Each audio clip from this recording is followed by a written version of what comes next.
మాకు పుట్టింగులతో జేసీబీతో చేసిన మట్టి ఎక్కడ వేయాలో మాకు అర్థం కావట్లేదు. సో అందుకని కొంచెం బాగా ఎక్కువ వస్తుంది మట్టి. మేము దగ్గరలోనే దూరంగా వేస్తున్నాం అనమాట. ఎందుకంటే పుట్టింగులు తీయటం అంత మట్టి వస్తుంది మేము ఎక్స్పెక్ట్ చేయాలి. పాపం మళ్ళీ ఆ పుట్టింగులు తీసిన మట్టి తీసి మళ్ళీ దూరంగా వేసి మళ్ళీ ఇంకో పుట్టింగ్ తీసిన పరిస్థితి వచ్చేస్తుంది మాకు. ఎంత మట్టి ఉందో ఆ మట్టి తీస్తే కానీ జేసీబీ లోపలికి వెళ్ళి మళ్ళీ వేరే పుట్టింగులు తీయలేదనమాట. ఇంకా ఆల్మోస్ట్ 5 పుట్టింగ్స్ తీయాలి. 4 పిల్లర్స్ తీసాడు. ఇంకా 4 పుట్టింగ్స్ అయినాయి. ఇంకా 5 తీయాలి. 5 తీస్తే కానీ మాకు వర్కౌట్ అవ్వదు. ఇంకా 5 పుట్టింగ్స్ తీయాలి.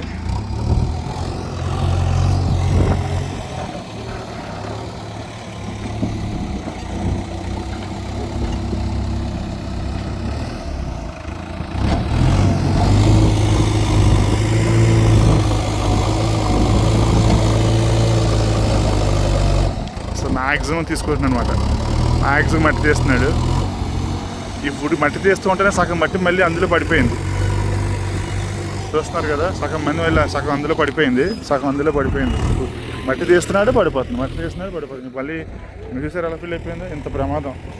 లేకపోతే వర్షం కురిసినా కూడా ఇది చాలా ప్రమాదం అంట. వర్షం కురిసినా కూడా ప్రమాదం. ఇది మీదకి వచ్చేస్తుంది. ఇది వర్షం కురిసినా కూడా ప్రమాదం. అంతే మట్టి దూరంగా ఉండటం బెటర్. మళ్ళీ ఖర్చు అవుతుంది. మనం మళ్ళీ తీసి మళ్ళీ పూసినప్పుడు బట్టి అన్న అవసరం మనకి. మట్టి అంతా తీసుకొచ్చి మళ్ళీ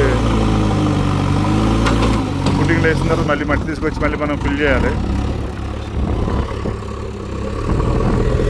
చూసారు అలా దిగిపోతుంది. అంత డేంజర్ ఉంది ఇది. అంతేనే సివిల్ పనులు అంత ఈజీ కాదు. చాలా కష్టంతో కూడుకున్న పనులు.